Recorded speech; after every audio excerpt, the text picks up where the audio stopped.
Bom, boa tarde a todas as pessoas que estão nos acompanhando aqui no auditório e a todas que vão acompanhar também o vídeo que está sendo gravado.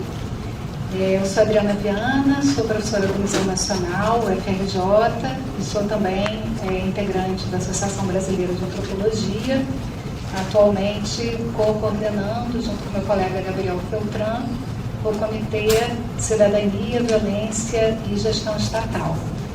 É com muita alegria, com muita honra, que eu dou início à nossa última mesa, fazendo Face à Violência, depois de 2 dias de discussões muito produtivas, muito ricas e muito poderosas.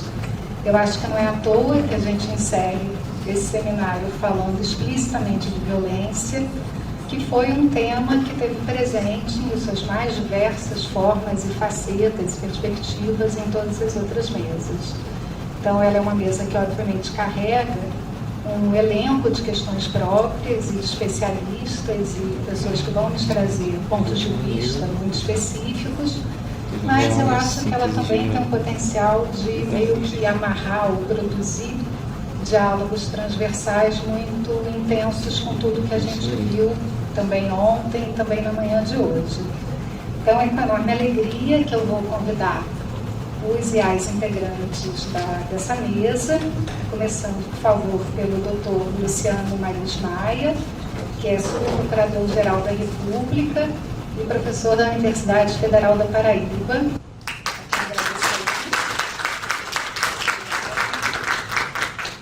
Convido também Isa Jaqueline Barros da Silva, da Agenda Nacional pelo Desencarceramento e Articulação Nacional de Candidatos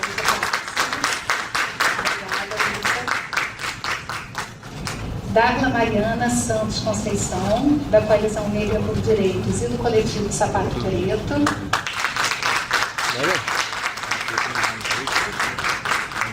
Professora Flávia Medeiros, da Universidade Federal de Santa Catarina e da ABA, da Comissão de Direitos Humanos. E, não menos importante, nosso colega, professor Osmundo Pinho, que vai ser o relator dessa mesa. Agradeço a todos, a todas.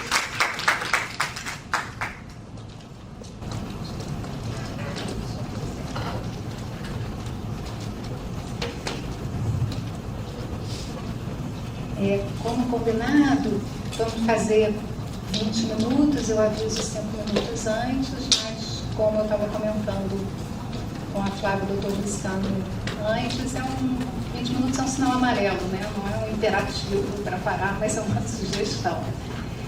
Nós vamos seguir a ordem que está na programação, então é com muita alegria que eu passo a palavra ao Dr. Luciano. Boa tarde a todas e todos.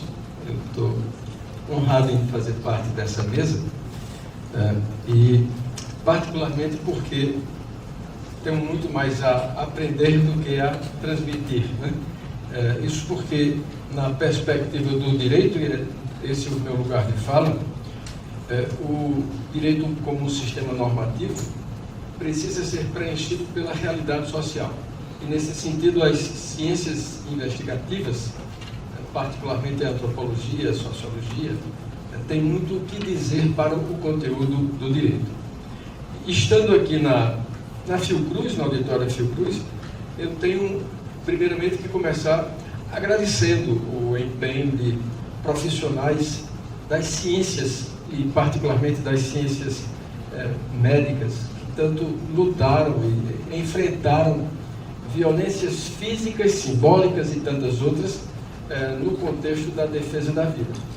E, embora na perspectiva jurídica também tenha no direito uma abordagem de criminalização de condutas mediante o uso da violência, eu vou me servir para minha fala do conceito de violência adotado pela Organização Mundial de Saúde, porque esse conceito foi também levado em conta pelo direito internacional dos direitos humanos e particularmente o conceito normativo de violência que nós temos aplicável ao Brasil é a que está presente na Convenção de Belém do Pará, Convenção para a Erradicação da Violência contra a Mulher. Então, o conceito de violência que eu utilizarei aqui é uso intencional, efetivo ou potencial da força física ou do poder contra si mesmo, contra outra pessoa ou contra um grupo ou uma comunidade, de que resulte ou tenha elevada possibilidade de resultar lesão, morte, dano psicológico, mau desenvolvimento ou privação.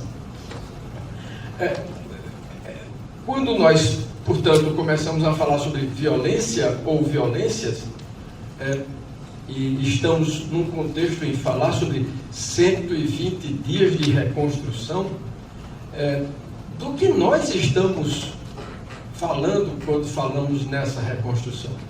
E falamos exatamente na reconstrução de um Estado democrático de direito que pressupõe o esforço para uma solução pacífica das controvérsias.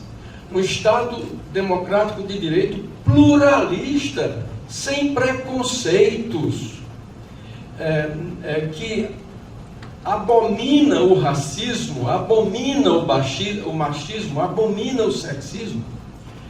Como consequência, a primeira questão que precisamos tratar é que a nossa Constituição, em 88, pretendeu estabelecer uma base para um Estado laico, democrático, pluralista e pacifista. E quando exige isso, exige que a sociedade assim o seja.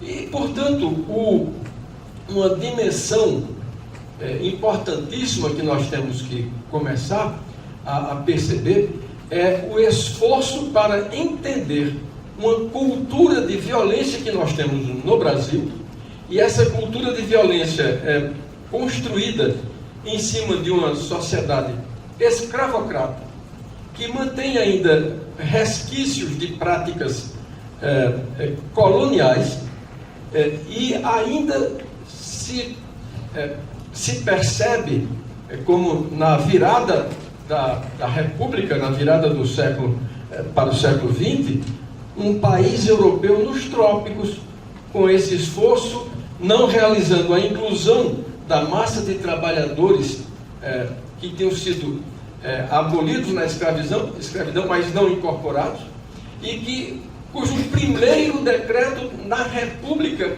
foi fomentar a imigração europeia, com a distribuição de terras para os europeus. Há um preço da não inclusão dos negros e há um preço da destruição de comunidades indígenas, com genocídios praticados, particularmente no Paraná, no Rio Grande do Sul, em todo esse centro-oeste. Então, quando nós falamos, portanto, de violências, falamos na cultura da violência que nós temos, mas também falamos da chamada violência institucional. E a violência institucional se manifesta não só com as estruturas do Estado, diretamente provocando aquele ato que causa dano e destrói, como é o caso das polícias, que agem, para usar uma expressão de Paulo Sérgio Pinheiro, como um cinturão sanitário para proteger as classes abastadas, e identifica as comunidades despossuídas, carentes das periferias das grandes cidades, como pessoas que não são titulares dos mesmos direitos, sequer têm o direito à vida, ao devido processo legal, à presunção da inocência, e, portanto, terminam as polícias em todos os estados brasileiros, associando, identificando a juventude negra como as classes perigosas. E essa não é uma expressão minha, mas é uma expressão já trabalhada sociologicamente para significar, na perspectiva do poder, quem são aqueles a que se atribui temores de causar um dano àquela sociedade, e, como consequência, a sociedade organizada pela estrutura de poder já se antecipa e realiza essa destruição. Mas também temos, e isso foi particularmente grave. Por que isso foi particularmente grave? Porque nos últimos 4 anos não houve a solidariedade com essas vítimas que morriam por morte matada e morte matada pelo Estado. Antes, havia uma solidariedade e uma pregação e um louvor e uma celebração e uma premiação a quem matava, sendo particularmente presente no discurso oficial a celebração do armamentismo, da força destrutiva, da necessidade de cada cidadão armar-se para ser capaz de destruir o inimigo, e o inimigo sendo aquele a quem eu atribuo, e normalmente alguém que é pobre e da periferia, e negro. Então, essa é uma forma de violência institucional. Mas com os índios, nós tivemos uma articulação mais perversa, que na minha interpretação, também temos todos os elementos para identificar que estava em curso no Brasil um conjunto de fatores que realizavam atos genocidas na modalidade de intencionalmente submeter comunidades indígenas a condições de subsistência que levavam à sua destruição. E por que digo isso com absoluta clareza? É que, de um lado, havia o Estado, a Presidência da República, com o seu ministro da Justiça, de então, apresentando com o ministro das Minas e Energia, um almirante, um projeto de lei ao Congresso Nacional permitindo lavra garimpeira em terra indígena. E o presidente deslocando-se até um garimpo ilegal e dizendo: por mim estava autorizado, tendo ele mandado uma lei. Ou seja, toda a mensagem da Presidência da República era nesse sentido. Também em um contexto em que o presidente da FUNAI, um então delegado, dizia que, assim como o índio, o garimpeiro era vítima e a solução era regularizar a presença do garimpeiro em terra indígena. Ou seja, a estrutura do Estado toda voltada para permitir não só a exploração ilegal e inconstitucional das riquezas minerárias nas terras indígenas, mas a destruição do meio ambiente, a destruição de toda a cadeia alimentar, a destruição dos rios com os peixes, a destruição da vida dos índios com o depósito de metais pesados, fazendo com que os índios adoecessem e estejam muitos tendo morrido em razão dessa ação articulada dos garimpeiros, animada por essa atuação estatal. Em um contexto em que o poder também foi utilizado para retirar-se do dever de proteção. Na Constituição há um dever da União reconhecer, demarcar e proteger as terras indígenas. E a lei atribui esse dever a uma agência do Estado, que é a FUNAI, como todos conhecem. Pois e proteger todos os seus bens também significa proteger o meio ambiente indígena. Então, deliberadamente, o Estado realizou o desmantelamento, a redução da estrutura e de pessoal e de orçamento das unidades de proteção territorial indígena, de proteção ambiental, quando também os altos representantes do Estado dirigiam-se a essas áreas não para fazer a defesa do meio ambiente ou das comunidades indígenas, mas para se colocar ao lado de quem era acusado de estar causando aqueles crimes ambientais, crimes contra as populações indígenas. Então, essa é uma face de violência do Estado que vai além da estrutura de uma instituição que realiza as mortes nas periferias da cidade. Porque aqui se impede o direito dessas comunidades viverem em territórios que a Constituição atribui como sendo seus.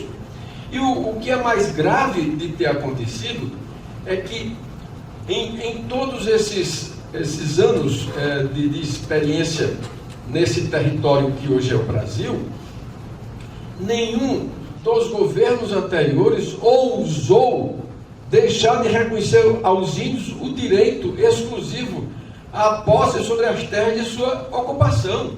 Foi assim desde o Alvará Régio de 1680, foi assim com a Lei de Terras de 1755, foi assim com a Lei de Terras de 1850, foi assim com a lei específica sobre terras dos índios em 1928, foi assim com a Constituição de 1934, depois da de 37, depois da de 46, a de 67 e com a emenda de 69 da ditadura militar, ampliaram a proteção no momento em que disseram que aquelas terras dos índios eram patrimônio da União, portanto não podiam ser apropriadas por um particular. E finalmente, a esse respeito, essa tese completamente sem base jurídico-constitucional do marco temporal é uma tese de apagamento da história, em que se tentou construir o argumento de que, se não estivesse na terra no dia 5 de outubro de 88, não teria direito à terra, apagando toda a história da presença na terra. Na verdade, é uma construção abusiva que não resiste a uma análise confrontando com o entendimento do Supremo Tribunal Federal, que já resolveu isso de várias formas. Então, o que nós celebramos na ideia de reconstrução, esses 120 dias de reconstrução, é a mudança de rota dos órgãos de Estado. Quando você tinha o IBAMA não indo, a FUNAI não indo, a Polícia Federal não indo, o Exército não indo, você agora tem todas as instituições indo, documentando, para assegurar o direito dos povos indígenas. Mas ainda há muito a fazer. Por que há muito a fazer? Porque nessa área da prática da tortura, e a tortura é mais praticada contra os pobres e despossuídos, as execuções sumárias acontecem mais no âmbito dos Estados-membros, onde, mesmo durante os 4 anos do governo do presidente Bolsonaro, havia governos de todos os outros partidos, mas havia como se fosse uma unidade de pensamento nas polícias, nas forças de resistência, que não parecia haver diferença de quem quer que fosse o governante do Estado. E é isso que faz com que seja absolutamente preocupante, porque é uma espécie de partilha dos valores culturais contra um desvalor da vida humana das pessoas mais pobres, das pessoas das periferias, das pessoas negras. Por essa razão, há uma necessidade de avançar mais ainda na qualidade da nossa democracia. Não é sem razão que, quando o Supremo Tribunal Federal julgou a ação direta de inconstitucionalidade por omissão 26, identificou na homofobia uma forma contemporânea de racismo.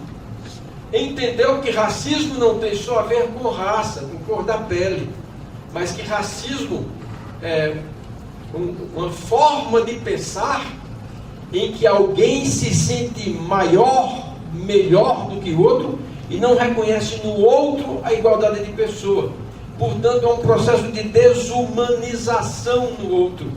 E é nisso que é isso que se igualam, no sentido de serem atitudes perversas, o racismo, o machismo, o sexismo, a homofobia. Por essa razão, e peço desculpa já ter excedido o meu tempo, eu entendo que, do mesmo modo, e essa é uma expressão interessante do norueguês Johan Galtung, né? Ele sugere o método transcender, obter paz por meios pacíficos, ou seja, eliminando as tensões, tendo criatividade e especialmente procurando identificar formas de convivência pacífica. E há uma expressão que eu acho muito rica, que é já um outro pensador que diz assim: se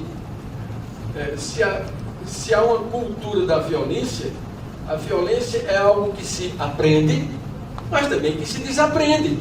Ou seja, se eu aprendi a agir com violência, eu também posso aprender a agir com não violência. Por isso, que esses 120 dias continuem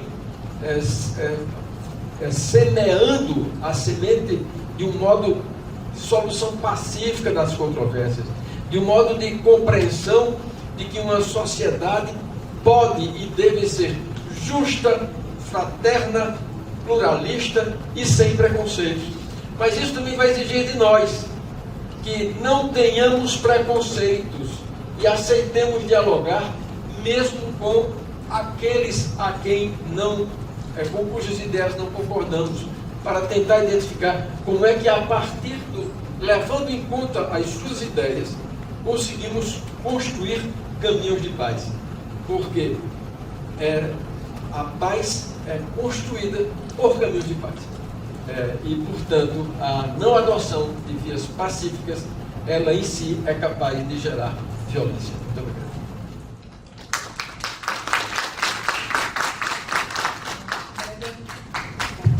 Agradeço muito a fala do Luciano. Desculpa, Adriana. Pediram aqui, chegou até a mim aqui um apelo para o proprietário do Onix preto. Está com o vidro aberto no estacionamento, se alguém. Desculpe.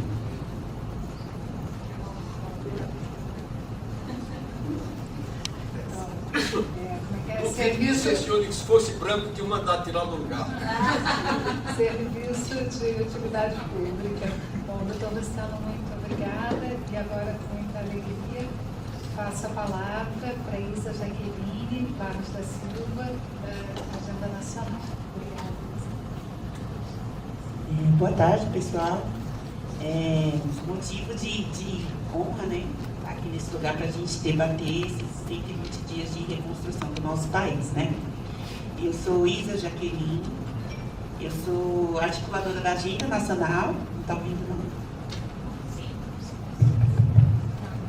Som? Dá para ouvir? Sim. Tá.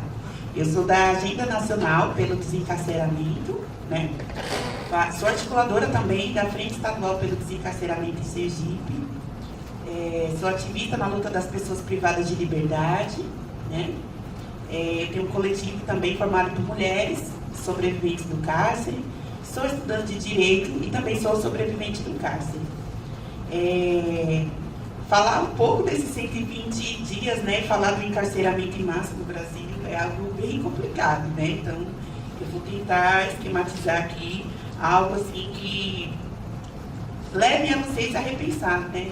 Esse modelo que a gente fala tanto de ressocialização e essas violências que acontecem, mesmo as estatísticas não chegando entre nós, né? Então, assim, eu separei um vídeo muito importante, né? É um vídeo de um rapper que chama Baco Exu Blues, ele é lá do estado da Bahia, e que ele fala sobre racismo, sobre essas violências de encarceramento, né? Porque falar de racismo e não falar de encarceramento, que é o maior navio negreiro da história do nosso país, eu acho que a gente, né, tira menos conclusões do que deveria. Então, eu acho que é necessário a gente ter esse olhar também para essas pessoas, né? Fala também de racismo religioso, fala de todas as violências que nós, população preta, passa no nosso país. Pode soltar.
ritmo a formar pretos ciclos. O primeiro ritmo que tornou pretos livres, andando o dedo em cada um dos 5. Feito na minha cara, eu me sinto vivo. A partir de agora considero tudo blues. O samba é blues, o rock é blues, o jazz é blues, o funk é blues, o soul é blues, eu sou Exu do blues. Tudo que quando era preto era do demônio e depois virou branco, foi aceito, eu vou chamar de blues. É isso, entenda, Jesus é blues. A prata é um metal com poder de reflexão muito elevado. Do latim argentum significa brilhante. Nossa pele é prata. Ela reflete isso. Um brilho tão intenso que eu me pergunto: por que o ouro é tão querido e a prata subvalorizada? Alguns hão de responder que é pela prata ser encontrada com mais facilidade. Reflita. O Brasil tem uma população de negros maior que a de brancos. Temos menos valor por ser maioria? A ironia da maioria virá minoria. A prata é um metal puro. Eu realmente não entendo essa necessidade da procura do ouro.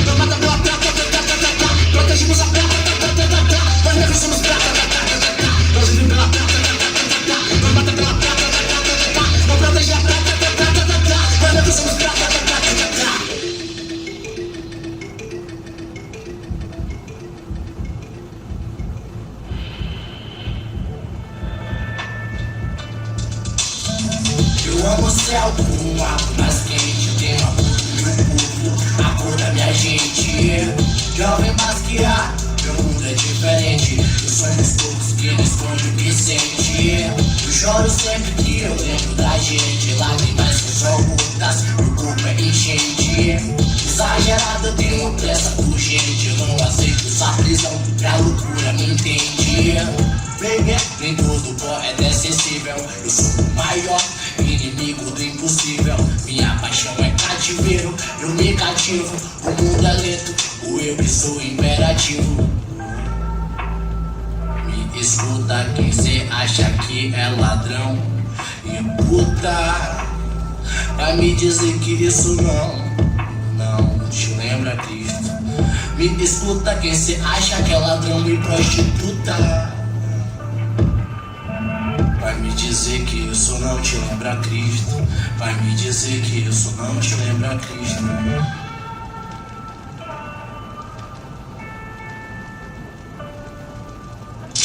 Eles querem um preto com arma pra cima, num clipe na favela gritando cocaína. Querem que nossa pele seja a pele do crime, que Pantera Negra só seja um filme. Eu sou porra do Mississippi chama. Eles têm medo pra caralho de um próximo Obama. Assista a fila da puta que ninguém te ama. Jerusalém que se foda, eu tô à procura de Akanda.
Amo você como sol, ilumina o meu dia, mas queima minha pele.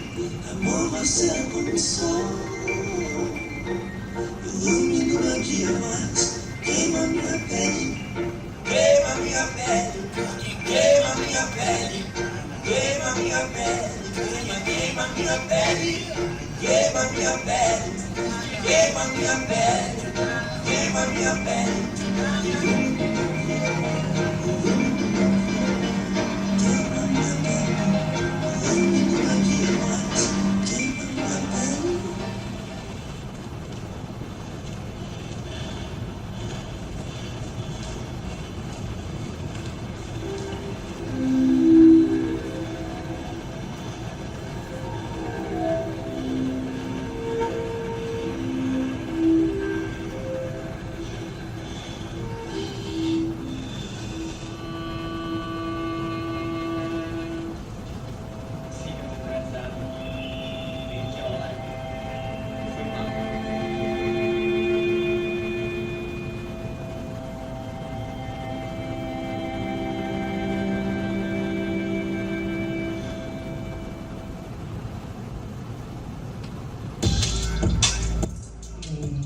Esse vídeo é um vídeo que toca bastante, né?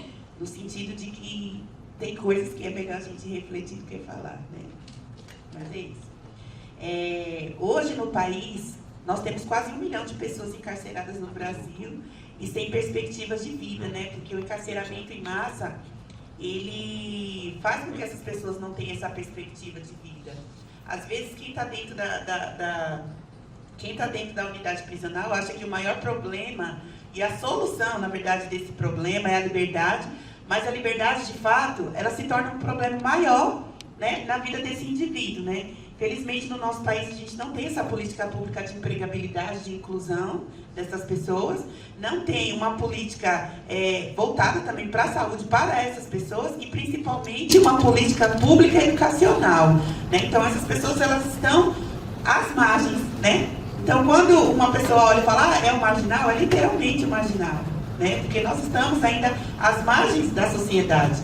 Então, é necessário criar essas políticas públicas de inserção para ver se a gente diminui um pouco o encarceramento em massa no Brasil, né? E aí, em 2019, Tá dando para ouvir, gente? Não estou me ouvindo direito. Em 2019, o STF, ele criou uma pena de multa, né? Então, se já era ruim, né, a pessoa encarcerada quando sai sem essas políticas públicas, imagine com essa pena de multa. Então, hoje, os internos que saem com essa pena de multa, eles saem devendo R$22 mil, no mínimo, né? E enquanto ele não paga essa pena, para além da pena que ele fica cumprindo em liberdade, mesmo quando essa pena ela termina, enquanto ele não paga essa pena de multa, ele fica ali com uma dívida enorme, né? Sem ter empregabilidade para fazer esse pagamento. Né? E também os seus direitos eleitorais são cessados e podendo também haver o bloqueio dessas contas bancárias. Então, vocês tentam imaginar, né? Então, o STF, na época, fez isso, né, para poder atingir as pessoas que estavam sendo indiciadas pelo Mensalão e o Lava Jato, mas aí acabou impactando todo um sistema, né? Todo um sistema que não tinha nada a ver com tudo aquilo que estava acontecendo. E aí a agenda nacional, pelo desencarceramento, diante de todas as denúncias que a gente vem recebendo, né, a gente tem um trabalho contínuo com os familiares das pessoas privadas de liberdade, com os sobreviventes do cárcere, assim como eu, né, a gente entendeu que era necessário ocupar alguns espaços de poder de decisão. Mas como é que a gente vai ocupar esses espaços? Os familiares e os sobreviventes. Porque essas políticas públicas já não têm, e quando se tem algo pensado, eles pensam por nós. Né? É assim como eu falo com os familiares, é falar de nós sem nós, né? Se você achar assim, por exemplo, essa garrafa é vermelha, mas eu vou dar a garrafa azul porque eu acho que a Isa gosta de azul, se eu não gostar de azul, eu gosto de vermelho, como é que vai ser? Né? Então eu acho que a ideia principal é isso, criar essa política pública ouvindo essas pessoas. Então a gente começou nessa busca de ocupar alguns espaços de decisões, né? Então a gente tem visitado alguns estados aí, né, e incentivado a criação dos mecanismos e dos comitês de prevenção e combate à tortura. E também no governo passado houve um desmonte muito grande, né? Os mecanismos, eles têm as funções de fiscalizar as unidades prisionais, né, para coibir as torturas dentro desses espaços de privação de liberdade. Não só as unidades prisionais, mas outros lugares, né? As casas psicoterápicas também, abrigos, asilos, para tentar coibir, mas no governo passado, né, houve esse desmonte, né, O governo exonerou os peritos que faziam esse trabalho, e aí a gente ficou sem saber realmente o que fazer. E principalmente com a chegada da pandemia, a dificuldade maior foi de entender nesses espaços como é que estava se dando o Covid-19 dentro das unidades. A gente ficou sem notícias, teve familiares que passou esse tempo todo sem notícias dos seus entes, né? E a gente começou essa busca constante e descobrimos números exorbitantes. Vou falar para o Sergipe, né? Na unidade prisional, na época, tinha 238 mulheres, e aí quando a gente procurou o Ministério Público, né, para falar os números exatos, porque eles não falavam os números das pessoas que estavam acometidas pelo Covid nas unidades prisionais, e a gente descobriu que a Universidade Federal de Sergipe tinha feito uma testagem em massa, né, dentro dessa unidade. E quando a gente foi descobrir, de 138 mulheres, 119 estavam com Covid. Então a nossa preocupação foi, como é que vai ser? Se para a população no geral a dificuldade era de ter um respirador, de ter um local para essas pessoas ficarem internadas, como é que ia se dar se fosse um interno? Quem é que ia dar esse respirador para um interno? Não adianta a gente achar que ia ter um médico bonzinho lá que ia dar, porque nós sabemos que não ia dar, né? Então essas pessoas, elas existem e resistem dentro das unidades, são seres humanos, né? Então a nossa rede, né, que é a Agenda Nacional, ela cria esses formadores, né, na função de ser também defensores dos direitos humanos, porque quando você corre atrás dos seus direitos, você é um defensor dos seus direitos, né?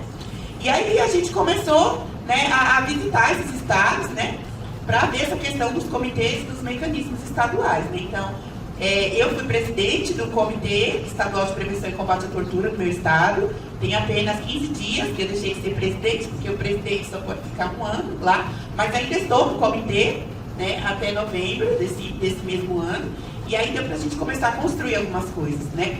Então, a Agenda Nacional pelo Desencarceramento, ela faz parte do Comitê Nacional, ela está ocupando também o Comitê Nacional, mas nós estamos tentando também nesses outros estados que ainda não têm os comitês de prevenção e combate à tortura.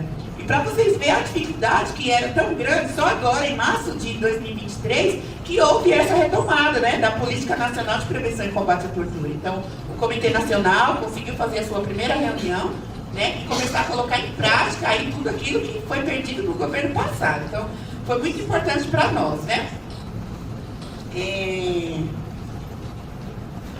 Ainda falando sobre a pena de multa, para vocês terem noção desses números exorbitantes, né? Antigamente, quando o interno saía, ele saía com a pena de multa, mas ele não tinha essa responsabilidade que lhe foi colocada, né? A gente fazia um atestado de hipossuficiência e a pessoa provava realmente, né, ali através do CRAS, né, que não tinha condições de pagar aquela multa, e quem tinha condições pagava, né?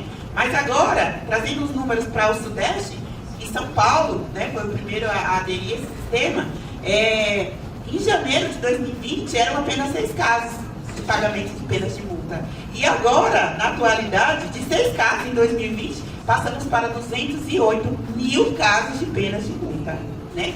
Então, quais são as perspectivas de vida de uma pessoa que não tem emprego, não tem saúde, não tem educação?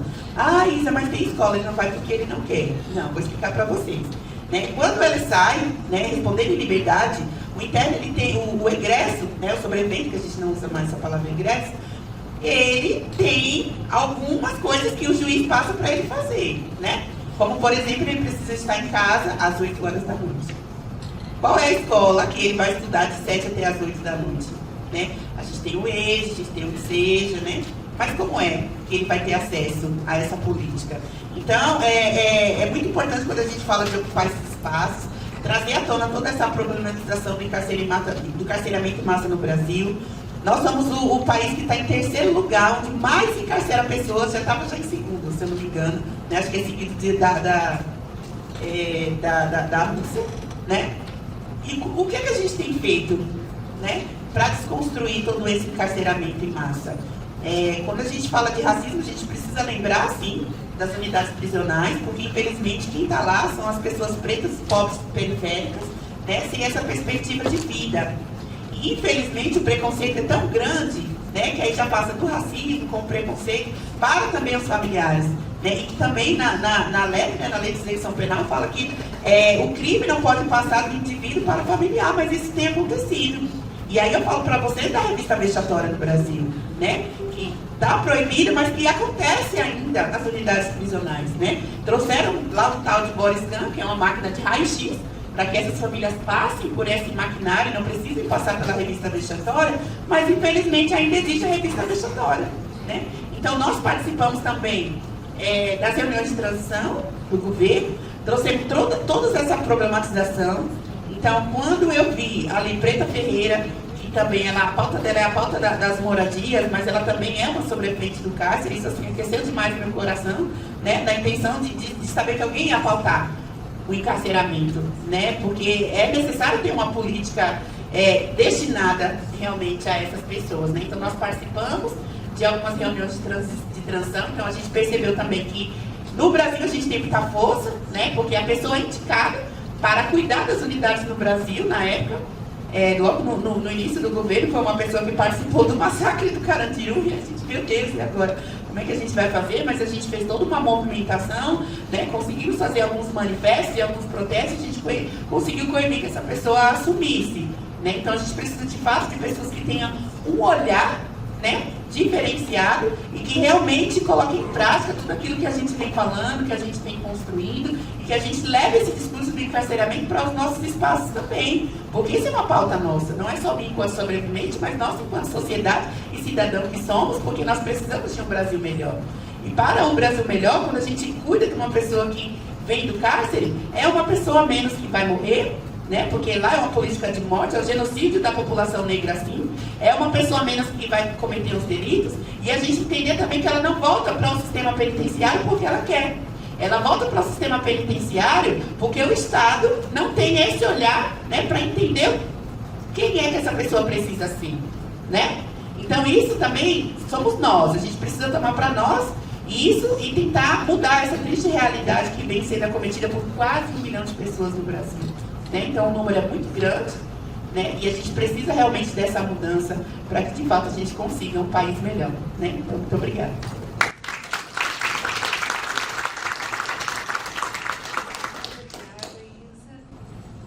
Eu passo a palavra. O pessoal pediu para não batucar, então eu estou tentando aqui não batucar, que eu já batuquei isso aqui mais uma vez. Mas está dando para ouvir?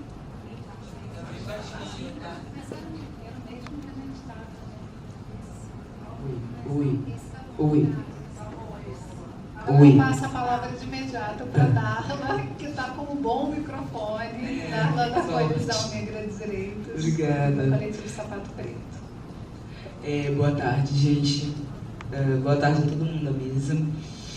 Bom, vamos lá. Eu sou Darla, né? Sou Darla Farias, eu sou advogada, sou ativista do movimento negro, sou ativista do movimento LGBT, né? Eu sou uma mulher preta, sapatão.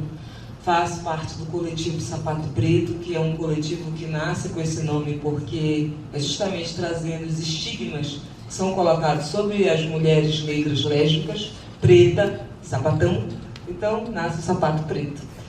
E o Sapato Preto, ele inicia sua vida em 2018, a partir do ativismo na Amazônia, especificamente em Belém, no Pará, e a gente começa numa perspectiva justamente desse combate ao racismo atravessado por essa lesbianidade, que atravessa essa mulheridade, que atravessa essa maternidade, que atravessa essa performance de gênero, e assim a gente vai. E por que eu inicio pelo Sapato Preto?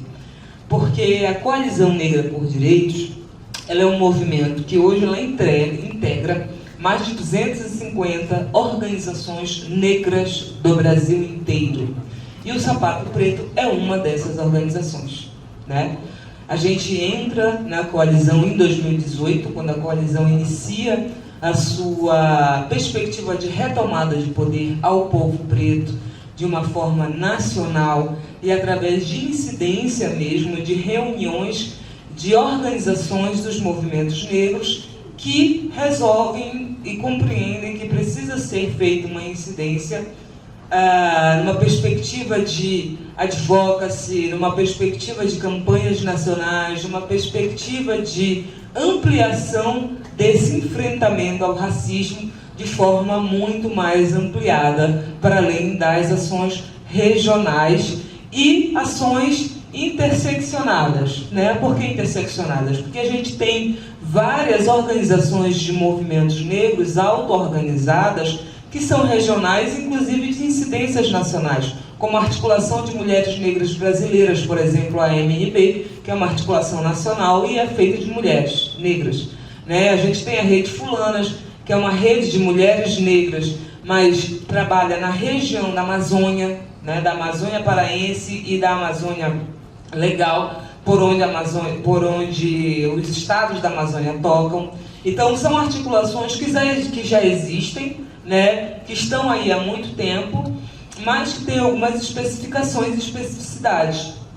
E a coalizão nasce justamente a partir de um debate muito mais amplo, né? E não exclusivo, mas sim inclusivo, de pautas que nos permeiam, né? Do povo preto LGBT, do povo preto do candomblé, do povo preto evangélico, das mulheres negras que lutam pelos seus filhos encarcerados, pelas mulheres negras que lutam pelos que seus filhos não morram, como o movimento Minha Mãe Não Dorme Enquanto Eu Não Chegar, que tem no Nordeste, que é da Bahia, né? Então, a partir dos movimentos negros que lutam contra o racismo ambiental, como nós da Amazônia, né? Que a gente luta para além desse racismo físico, mas esse racismo que impacta diretamente a nossa existência e sobrevivência, quando impacta os nossos rios, as nossas florestas, os nossos povos tradicionais, os nossos povos quilombolas, os nossos povos ribeirinhos. Então, é um movimento, de fato, ampliado e que tem essa perspectiva, né, de pegar todo esse corpo inteiro, que são os movimentos negros, né, e trazer esse corpo para uma luta muito mais ampliada, né, de forma nacional. Então, a coalizão, e aí quando a gente fala desse fazendo a face, né, a violência, a coalizão ela nasce de vários episódios, inclusive violentos nesse país, até porque, como muito bem foi colocado aqui desde a primeira fala, o país ele nasce da violência, né? Ele é construído por mãos que são violentadas diariamente, que são as mãos dos nossos ancestrais pretos e pretas, que foram escravizados nesse território aqui, nesse território geográfico. Né, são trazidos de forma forçada, são violentados e violentadas, a partir daí nascem seus filhos e seus netos e seus bisnetos, e hoje estamos aqui, lutando ainda por essa liberdade. Como bem diz Angela Davis, a liberdade é uma luta constante. Né? Então, esse país que é construído na base da violência, né, e é uma violência muito bem direcionada, porque não é uma violência ampliada, é uma violência que tem os corpos e os sujeitos e as sujeitas específicos para qual vai ser direcionados. Né? A bala tem a bala perdida, na verdade, é uma bala achada, ela tem um local, ela tem um nome, um sobrenome, ela tem uma sexualidade, ela tem um endereço, ela sabe exatamente onde é que ela está. Né? E o encarceramento sabe muito bem quais são os corpos e sujeitos que eles vão receber ali dentro. Né? Não é à toa que a gente tem uma escassez de política de encarceramento nesse país, porque esse país sabe quem é que ele encarcera.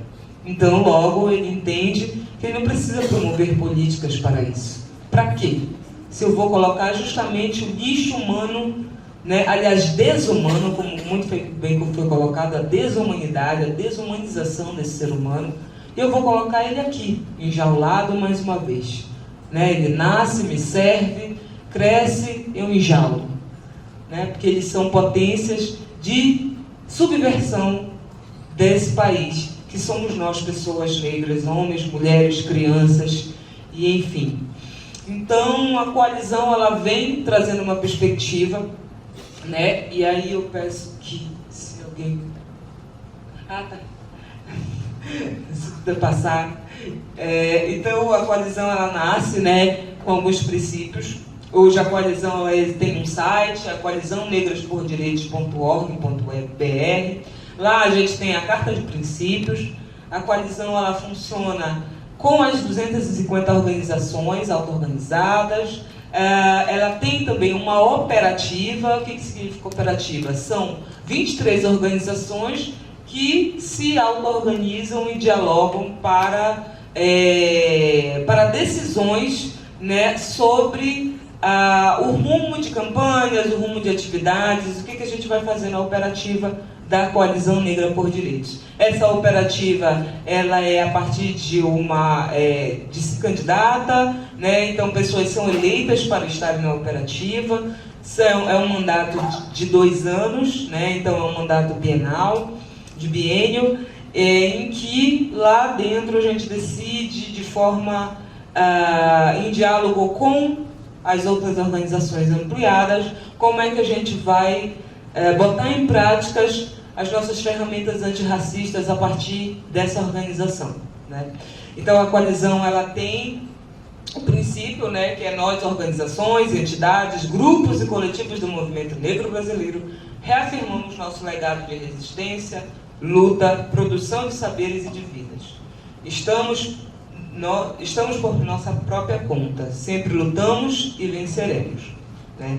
Então essa frase a gente instituiu, e esse princípio a gente instituiu no nosso primeiro encontro da coalizão, que foi em 2019, que foi realizado em São Paulo, no centro de São Paulo, em que lá a gente começou a fazer a institucionalização da coalizão, né, como é que funcionaria e como é que a gente daria pé, principalmente aos trabalhos que são muito grandes, né? Falar de movimentos negros, falar de enfrentamento ao racismo, é falar de uma luta de fato diária. Infelizmente, é falar de uma luta que a gente não escolhe lutar. A gente não escolhe.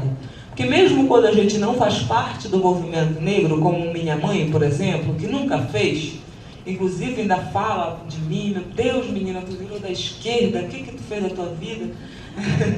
Inclusive ela, que é uma preta mais retinta do que eu, ela é uma mulher que é ativista. Eu conheci o ativismo negro pela minha mãe, quando ela não deixava o meu irmão sair de casa, desde pequeno, sem blusa, sem RG no bolso. Que ela sabe que a polícia vai parar o meu irmão e vai encarcerar ele, vai minimamente botar esse menino no camburão. Isso é antirracismo. Isso é compreender que o filho dela é alvo certo da polícia.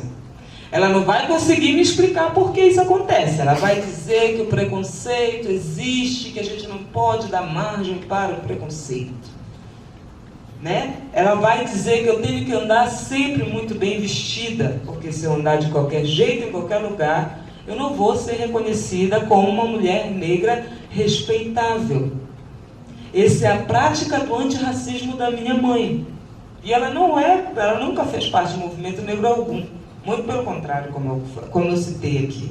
Ela diz que é de esquerda, então ela condena. Mas é uma mulher antirracista. É uma mulher que combate o racismo. É uma mulher que luta pela perpetuação da família preta dela. Então, realmente, falar de combate antirracista, falar dessa prática de antirracismo, falar desse combate, esse enfrentamento ao racismo, a gente está falando de todas as pessoas negras desse país. Mesmo que muitas delas não saibam que elas estão inseridas nessas práticas, né? Exceto as pessoas negras que não querem ser negras. Aí é um problema delas, né? Aí já não é comigo. Aí fica com Deus. Tá. E aí, como eu falei para vocês, né, a composição...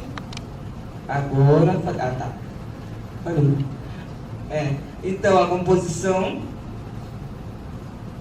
E aí a gente começa com as nossas mobilizações, né? Qual é o propósito, de fato, e o objetivo dessa coalizão, né? Manifestações em todo o país, contra as chacinas e o genocídio pela vida do povo negro brasileiro, né? Então a gente inicia a campanha, e aí a gente começou, como eu falei para vocês, 2018, 2019, a gente começa contra o pacote Moro, né, o pacote que justamente veio para encarcerar ainda mais essa nossa população, veio para matar literalmente mulheres e homens negros, e infelizmente a gente se depara com a Covid.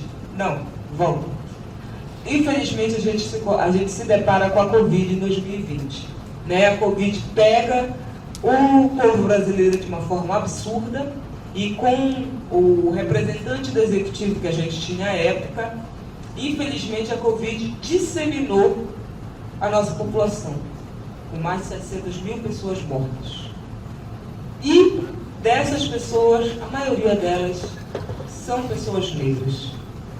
Porque a gente conseguiu compreender no Covid, primeiramente, que o Covid era uma questão de insalubridade. Quanto mais insalubridade a pessoa vivia, mais ela tinha propensão a ser infectada. Por quê? Ela não conseguia manter sua higiene em tempo hábil, ela não conseguia ter acesso a um saneamento básico, que ela conseguisse tomar banho em horas regulares, que ela conseguisse lavar a mão, ela não conseguia ter dinheiro para comprar álcool, ela não conseguia ter dinheiro para comprar toda vez sabonete. Então a gente está falando de pessoas em situação de vulnerabilidade socioeconômica desse país. E quem são essas pessoas? Né? A maioria dessas pessoas são pessoas negras. São pessoas que estão inseridas, infelizmente, e é infelizmente porque a gente coloca isso com uma dor absurda de rasgar o peito, que são pessoas que estão numa situação de miserabilidade. A Covid, de fato, abriu e escancarou a porta da miserabilidade desse país.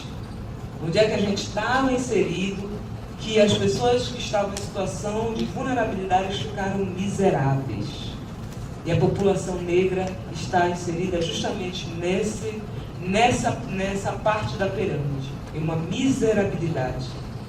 Então a gente começou a entender e visualizar a partir dos nossos pares, a partir das nossas convivências, de onde a gente estava mesmo, o quanto o nosso povo preto estava morrendo de fome e de Covid. Não era só o Covid que estava apagando essas pessoas, né? Era justamente a fome. As pessoas não tinham mais o que comer. A Covid impactou diretamente o setor financeiro desse país. Né? As pessoas tinham que sair para trabalhar se quisessem sobreviver financeiramente. Mas aí elas se arriscavam para morrer, né? Porque poderiam ser infectadas. E como foram.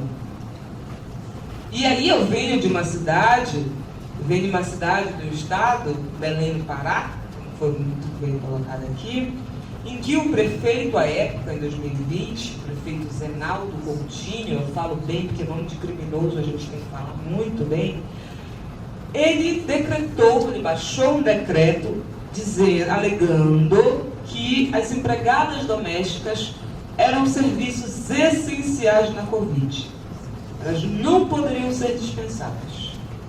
Elas tinham que ser utilizadas. Todo mundo poderia ficar em casa, na época do lockdown, mas empregadas domésticas não. Porque as pessoas precisavam das empregadas dentro de casa. Porque ninguém sabia lavar uma louça, né? Ninguém sabe. As pessoas não têm, né, a capacidade mental de poder lavar uma louça, uma roupa, estava evidente ali. Então, a gente começa uma correria, né, a nível nacional, de como a Covid estava impactando em todos os setores a vida da população negra. Veja bem, eu falei daqui da empregabilidade, eu falei aqui da vulnerabilidade, de como as empregadas domésticas eram reconhecidas como serviços essenciais, porque é assim que são vistas até hoje nesse país, né? Eu falo aqui dessa vulnerabilidade econômica, porque as pessoas pararam de trabalhar, né? Na Covid houve um impacto econômico. Logo, as pessoas que já eram pobres ou então em situação de vulnerabilidade socioeconômica ficaram miseráveis. Então, elas não tinham como comprar comida, elas não tinham como comprar kit de alimento, kit de proteção, kit sanitário, nada. Então, o nosso povo, especialmente o nosso povo preto, ficou em situação de entrega à mortalidade. E aí a coalizão lindamente começa uma campanha, que o nome da campanha é Tem Gente com Fome. É uma campanha que viralizou nacionalmente, né? É uma campanha que trabalhou com doações nacionais, com doações internacionais, inclusive, para que a gente conseguisse levar comida para o prato das pessoas pretas das nossas regiões, né? Pessoas de comunidades em que as nossas organizações trabalhavam. né? Então a gente conseguiu arrecadar mais de 25 milhões de reais. E a gente conseguiu entregar roupa, a gente conseguiu entregar comida e principalmente kits de higiene para mais de 100 mil pessoas negras nesse país. Mais de 100 mil pessoas negras. Eu avalio que a campanha da Gente com Fome é uma das campanhas mais incríveis de combate à violência desse país. Porque a gente combate a fome. Não há violência maior para a tua humanidade do que tu morreres de fome. É um princípio básico. Você nasce, você grita de dor e você grita para comer. Você nasceu, você grita de dor, porque você estranhamente você grita para comer, você precisa comer. É um princípio humano básico, que nem precisaria estar escrito nos nossos livros de direito, na nossa Constituição Federal. Porque é humano, é instinto. E a campanha ela surge justamente com isso, né? Nesse propósito de combater essa violência que era a mortalidade de pessoas negras por fome, simplesmente por não ter um prato de comida. Então a gente começa essa campanha, e é uma campanha que perlonga todo o período da Covid, né? A gente, no final do ano passado, a gente fez a campanha Tem Gente com Fome do Natal, que a gente compreende que hoje nós estamos lidando com as consequências da Covid, né? As consequências financeiras, as consequências de retirada de direito, porque enquanto a gente estava combatendo a Covid, a gente tinha que também estar de olho no Congresso Nacional, porque os direitos estavam sendo todos retroagidos, todos retirados, todos retomados. Então foi uma corrida incessante para a gente sobreviver de fato nesse país. Mulheres, pessoas negras, crianças, PCDs, idosos, foi uma corrida incessante. E infelizmente nesse pacote todo, pessoas negras eram que estavam ficando mais para trás, né? Por causa da estruturação racista que a gente tem, infelizmente. E aí a gente continua, né? E aí a gente tem os episódios físicos e brutais de assassinatos, como o assassinato do Alberto no Carrefour, em que deixou muito explícito o quanto esse país ele realmente quer nos matar de toda forma. Vai morrer de fome, você vai morrer na porta do supermercado, você vai morrer durante o supermercado, porque se você pegar um pedaço de carne para você consumir sem pagar, você merece morrer asfixiado. É isso que você merece. Porque hoje no Brasil, o que se tem para a população de vulnerabilidade socioeconômica é de fato a condenação de morte. Né? É a pena de morte. A gente não tem outra coisa. Os encarcerados são os que sobrevivem. Porque o que tem hoje, a cada 23 minutos, de jovem negro morto, é a pena de morte. A gente só não institui assim, porque o brasileiro é cristão demais para entender que ele está matando toda hora. Ele é muito cristão para isso, para assumir isso. Então a gente tem a morte do Alberto no Carrefour, em que ele morre asfixiado da mesma forma que o George Floyd morreu nos Estados Unidos, mas a comoção brasileira, obviamente, é diferenciada, porque a gente tem um problema muito grande de hipocrisia nesse país, de assumir o racismo desse país. Né? As pessoas entendem que existe racismo, mas não se assumem racistas. Isso é uma problemática muito grande. E aí a gente começa com essa campanha e justamente a gente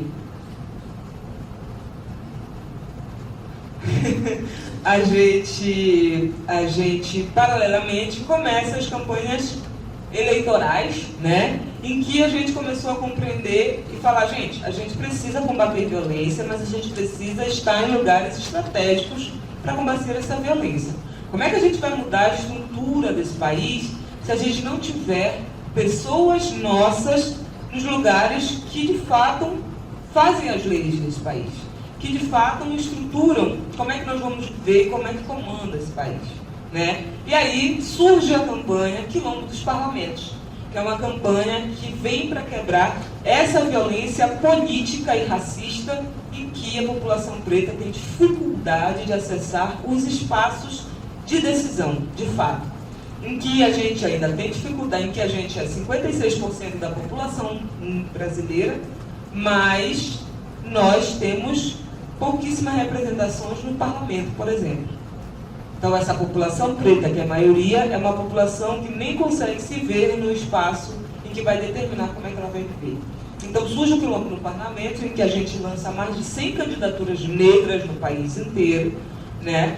E que a gente conseguiu eleger mais de 70 pessoas, negros e negras, para estarem nos parlamentos federais e estaduais, que foi a última campanha que teve agora, né? Para o parlamento federal e para o parlamento estadual.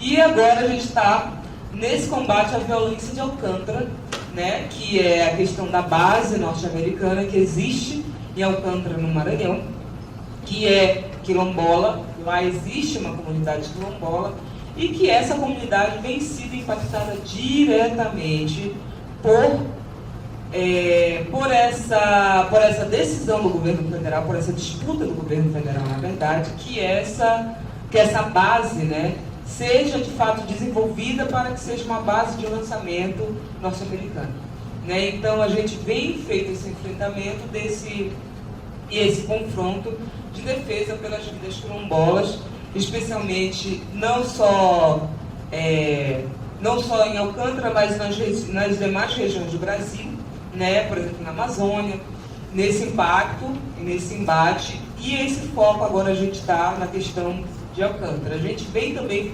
debatido muito sobre a questão da violência cibernética, né? O quanto o perfilamento racista, como o perfilamento dos suspeitos pela polícia, né, pela segurança pública do Brasil, ele é um perfilamento que tem raça, é um perfilamento que tem gênero, né, em que homens negros são a maioria dos criminosos do nosso país.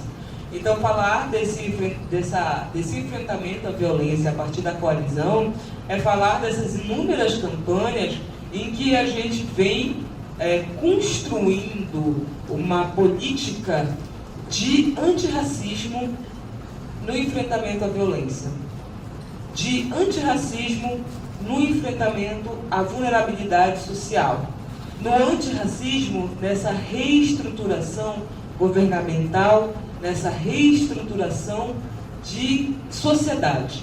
É compreender que nós estamos falando de um Brasil, de um país em que a maioria dessa população é negra, é preta e parda.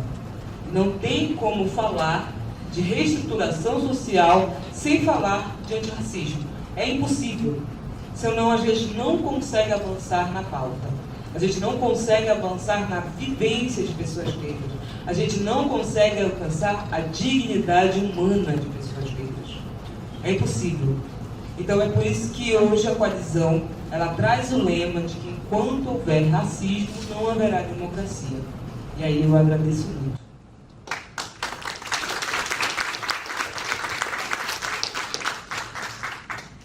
Muitíssimo obrigada, Darla. Então, passo de já a palavra para a professora Cláudia Medeiros, da Comissão de Direitos Humanos da ABA e da Universidade Federal de Santa Catarina. Olá. Conseguem me ouvir? Bem, boa tarde. Eu quero iniciar agradecendo, né, o convite de participar desse seminário, né, e aqui saudar também os colegas, né, Darla, Luciano, Adriana, Isa e Osmundo, nosso relator. E agradecer em nome, né, da presidenta Andréia e pela organização, parabenizar também pela organização desse seminário e dizer que a minha fala aqui hoje ela está diretamente vinculada à minha participação, né, como membro da Comissão de Direitos Humanos da Associação Brasileira de Antropologia.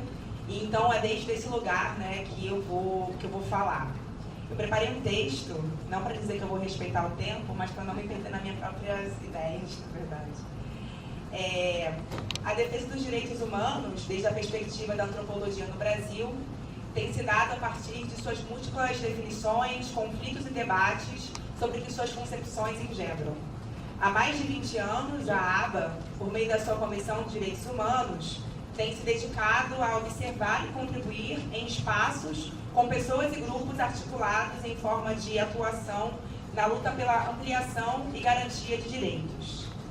Ao tratar das faces da violência no Brasil, no contexto de reconstrução do Estado brasileiro, a Comissão de Direitos Humanos da ABA e a produção daí resultante têm percorrido esferas de reflexão significativas sobre sentidos, alcances, limites e ou potencialidades dessa categoria, direitos humanos, mas, sobretudo, da análise e intervenção no campo dos direitos humanos. Aqui para a fala eu vou destacar duas dessas intervenções, uma que é de dimensão mais interna para a própria antropologia, que é o Prêmio Antropologia e Direitos Humanos, e outra que é de articulação e repercussão pela produção de dados qualificados sobre casos de violação de direitos no país. Primeiro, em relação ao prêmio, que no último ano chegou em sua 10ª edição, ele tem tido como objetivo estimular, apoiar e divulgar trabalhos que versem sobre a contribuição da antropologia para diversas áreas relativas à temática.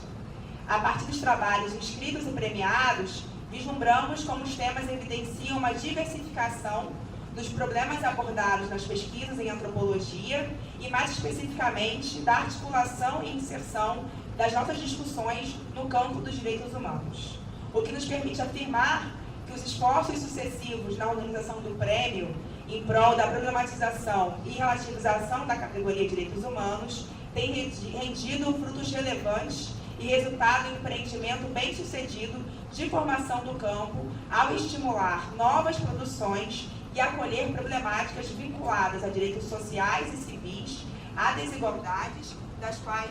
Acabou a bateria. Alô? Alguém falou alguma coisa lá em cima, moça? Caramba, tá muito alto agora, peraí. Tem que fazer assim, ó. Não, tá muito alto ainda.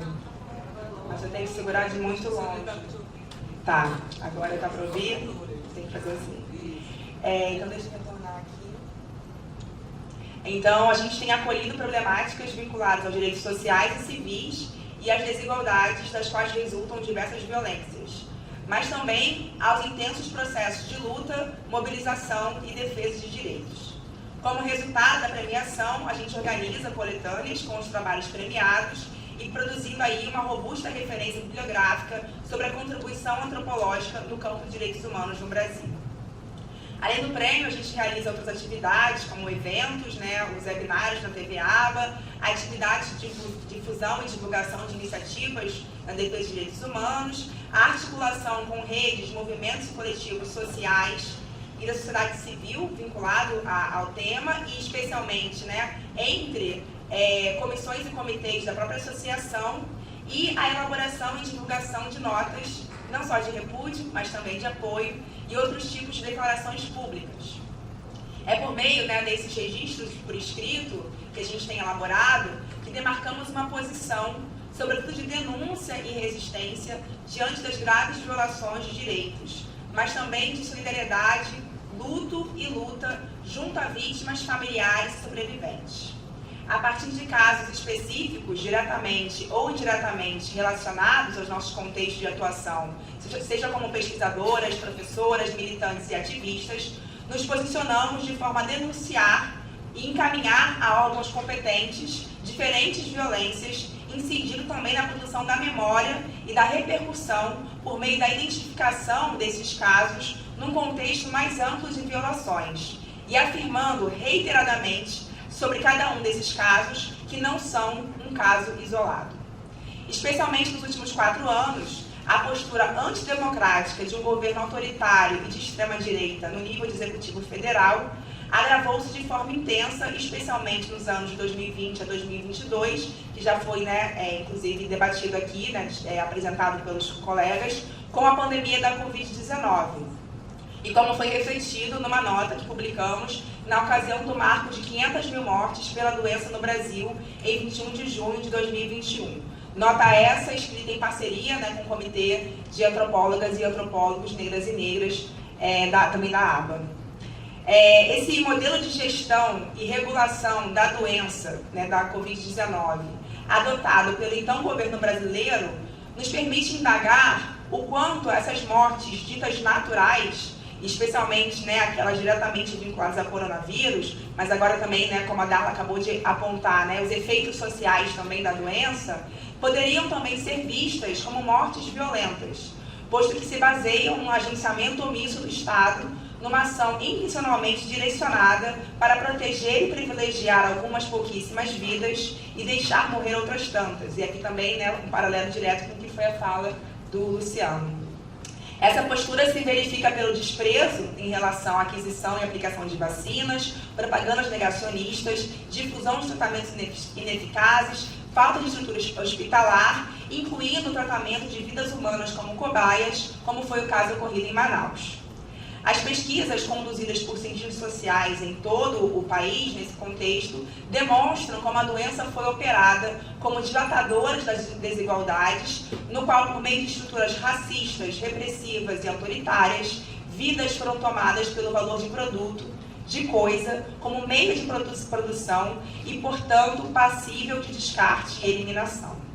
Assim, reconhecer e interpretar mortes naturais da pandemia como mortes violentas, e não apenas mortes naturais, né, de acordo com a classificação internacional das doenças, pela OMS, é uma proposta analítica que eu tenho desenvolvido e compartilho aqui com vocês, para a gente considerar e refletir sobre a particularidade, né, dessa noção de humanidade que é forjada no contexto europeu moderno colonial, que opera pela diferenciação entre os que têm direito à manutenção e preservação da vida e os que estão submetidos a uma violência estrutural que distribui mortes desigualmente. Essa violência estrutural opera sob o dispositivo raça, marcando potenciais vítimas. E diante desse quadro, temos elaborado nos últimos anos também notas, né, que vêm a endereçar a ação brutal e violenta do Estado, em particular a ação armada de operações policiais, que tem resultado em chacinas em diversas partes do país. Um dos principais contextos, né, no qual participamos nessa chave se vincula à ADPF 635 no Supremo Tribunal Federal, que é a Ação de Descumprimento de Preceito Federal, conhecida como a DPF das favelas, que visa o controle das ações policiais, especialmente com foco no estado do Rio de Janeiro, mas que tem repercutido em diferentes unidades federativas do Brasil, e a suspensão das operações policiais durante a pandemia, como foi determinado pelo ministro relator Edson Fachin. No contexto da DPF, entre os dias 16 e 18 de abril de 2021, participamos da audiência pública do Supremo Tribunal Federal, que foi realizada, né, conduzida pelo ministro Edson Fachin, para que se ouvisse familiares de vítimas, movimentos sociais, defensores de direitos humanos, pesquisadores e agentes públicos sobre os diversos pontos relativos à DPF. Nós, da Comissão de Direitos Humanos, o Comitê de Cidadania, Violência e Gestão Estatal, que a Adriana coordena, entre outros, né, movimentos, daqui a pouco eu vou falar um pouco mais sobre isso.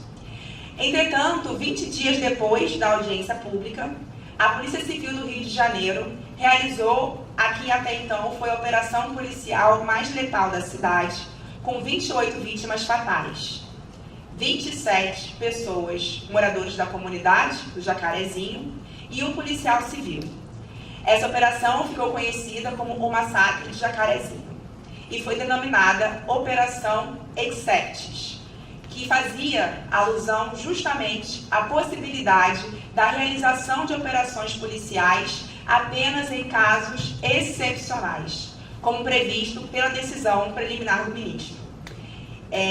Essa operação foi no dia 6 de maio de 2021, ainda na vigência da DPF, e que foi, né, conduzida pelos agentes da polícia, que seriam os responsáveis pela investigação, né, de crimes e a condução de inquéritos policiais. Essa chacina foi o ponto culminante e evento emblemático da reincidência de chacinas, segundo o GNI-UF, né, o Grupo de Estudos dos Novos Legalismos.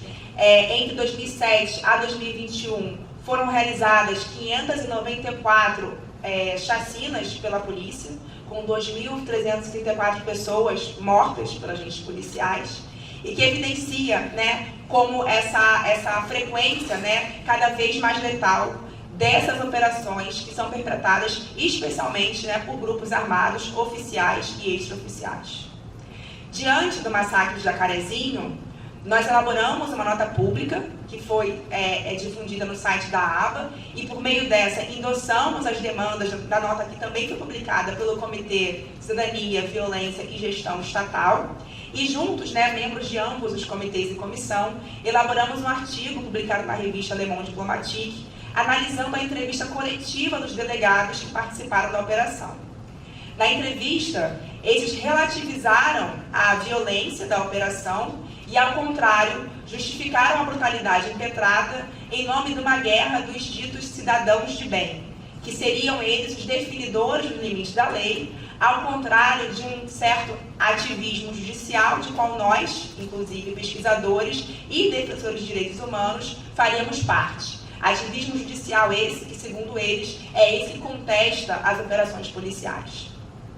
O massacre do Jacarezinho, por meio da Operação Accept, foi, né, interpretamos assim, entendemos assim, uma forma da polícia dizer ao Supremo Tribunal Federal e à sociedade que ninguém controla a polícia, que é ela quem define o que é excepcional e legítimo na sua atuação e que ela não se submeterá a nenhum controle externo, pois as operações não seriam interrompidas, e que a polícia tampouco iria assumir algum compromisso em reduzir as altíssimas taxas de letalidade. Afinal, entre aspas, eliminar bandidos, fecha aspas, é considerado parte fundamental do seu trabalho. As repercussões do massacre de Jacarezinho se prosseguiram. Um ano após, em 6 de maio de 2022, familiares de vítimas e movimentos sociais prestaram homenagem aos mortos. Na ocasião, foi realizado um ato pelas vítimas, com faixas, mensagens e também a inauguração de um monumento em memória do ocorrido, no qual os 28 mortos eram lembrados. 5 dias depois desse ato de memória, no dia 11 de maio, em uma nova operação policial pela própria Polícia Civil, com o uso de machados e do caveirão, do blindado, e sem nenhum diálogo prévio com a comunidade e os responsáveis pela instalação do memorial, a Polícia Civil realizou a derrubada do monumento, justificando, né, justamente que aquelas vítimas não mereciam direito à memória e que, inclusive, a inclusão do policial junto a esses mortos era um desrespeito à memória daquele agente. Diante de tal violência, elaboramos nova nota, intitulada Nota pelo Direito à Memória e ao Luto das Vítimas de Assassinato de Jacarezinho, em parceria com o Comitê Cidadania, Violência e Gestão Estatal, o Comitê de Antropólogas e Antropólogos Negras e Negros e o Comitê Patrimônios e Museus. Outros 2 casos a se destacar, que evidenciam como opera o racismo antinegro baseado no medo, no horror, no ódio e na intolerância, mas também em certa inércia, apatia e na ausência, foram os assassinatos do congolês Moisés Mugei Kabengambi, agredido até a morte em 24 de janeiro de 2022, num quiosque de uma praia no Rio de Janeiro, após reivindicar o pagamento de R$300 por suas horas de trabalho naquele estabelecimento, o que levou-nos a pontuar a relação entre racismo e xenofobia e os diferentes casos de violência contra imigrantes da diáspora africana no Brasil, e também já mencionado o assassinato do João Alberto Silveira Freitas, espancado até a morte num supermercado em Porto Alegre. Mais do que casos isolados, como eu já mencionei, a forma como ambos, Moisés e João Alberto, foram mortos, evidencia essa ordem estrutural e institucional que nega histórica e sistematicamente o direito à vida, o reconhecimento social e moral e o direito a ter direitos das populações negras, indígenas e refugiadas no Brasil. Se por casos de morte violenta ou natural, corpos de pessoas negras estão marcados como alvos prioritários, temos também acompanhado casos no quais esses corpos são tomados como território da violência e do extermínio, especialmente violências contra mulheres, crianças, pessoas LGBTQIA+. Em agosto de 2021, elaboramos nota sobre práticas de destituição do poder familiar de mulheres em situação de vulnerabilidade social, a partir do caso de violência obstétrica e retirada compulsória da recém-nascida Suzy, em Florianópolis, Santa Catarina, no qual Andriele, a sua mãe, teve a sua maternidade destituída, pois Suzy foi separada dela logo após o nascimento. Mãe e filha tiveram violados o seu direito à permanência e convivência. E além da destituição compulsória da maternidade, que foi solicitação do Conselho Tutelar de Florianópolis, Andriele foi submetida aos 23 anos a uma laqueadura durante a cesárea sem o seu consentimento expresso.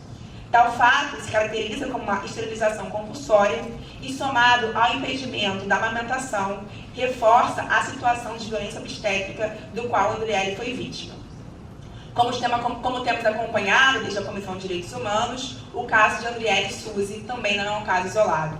E um parênteses particular, porque esse é um dos casos que na comissão eu acompanho diretamente, finalmente, depois de 1 ano e 10 meses, a Andriele está garantindo agora o direito a ter a sua filha, Suzy, com ela, e conseguiu, finalmente, o desacolhimento da criança. A retirada compulsória de crianças e as diferentes tentativas de destituição de maternidade, como temos visto pela Comissão de Direitos Humanos, tem sido prática, especialmente contra mães pobres e negras, em situação de rua ou de cárcere, usuárias de drogas, quilombolas e indígenas. Se argumentos moralistas e conservadores de natureza patriarcal, misógina e homofóbica justificam essas violências contra mulheres e pessoas LGBTQIA+, e aí a gente tem diversas outras notas de diferentes casos que chegam até nós sobre esses assuntos, essas violências, nós também temos acompanhado de forma atenta a crescente onda de ataques em escolas que têm vitimado as crianças e comunidades escolares. Como foi explicitado em nota pública que a gente divulgou no dia 7 de dezembro do ano passado, no qual características particulares da forma como esses crimes são praticados evidenciam a articulação de perpetradores da violência com pautas discriminatórias, fundamentalistas e armamentistas da extrema-direita, que fortemente defendidas pelo presidente derrotado nas eleições presidenciais de 2022.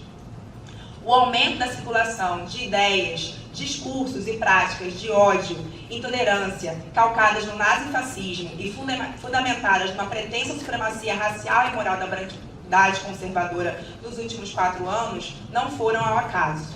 Como nos alertou a antropóloga Adriana Dias, que foi nessa manhã lembrada aqui, e que nos deixou no começo desse ano, e a quem nós da Comissão de Direitos Humanos rememoramos e dedicamos essa fala, temos no Brasil uma forte articulação entre grupos neonazistas brasileiros em crescimento, a ascensão do último presidente e a difusão da sua perspectiva de poder, cujas concepções eugenistas e racistas sempre foram evidentes em demonstrações públicas de opiniões em diferentes arenas e no direcionamento das políticas durante seu governo. Assim, reconstruir o país face a tantas violências que, como a Adriana mencionou no começo dessa mesa, foram objeto de todas as falas aqui no seminário, é combater os fundamentos dessas ideologias, é afirmar a defesa de direitos, a proteção a defensores de direitos humanos e assumir o compromisso pela vida que só se faz possível na intervenção e transformação das relações de poder e na superação desses sistemas de crenças que pressupõem níveis e qualidades diferentes e desiguais a seres humanos.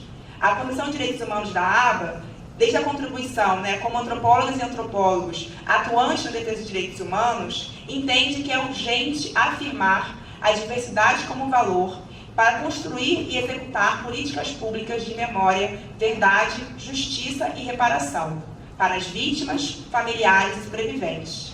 E também responsabilizar violadores e perpetradores para que tragédias como as que temos acompanhado, registrado e denunciado cessem e não sejam esquecidas, para que nunca mais se repita. Nos últimos 4 anos, vimos a radicalização em nome do ódio, da morte e do horror. Que a reconstrução iniciada há 120 dias seja transformação da sociedade em nome do respeito, do cuidado e, como eu aprendi com uma interlocutora do movimento negro em Florianópolis, que organiza atos contra a violência policial, que seja uma ação pela radicalização pela vida. Muito obrigada.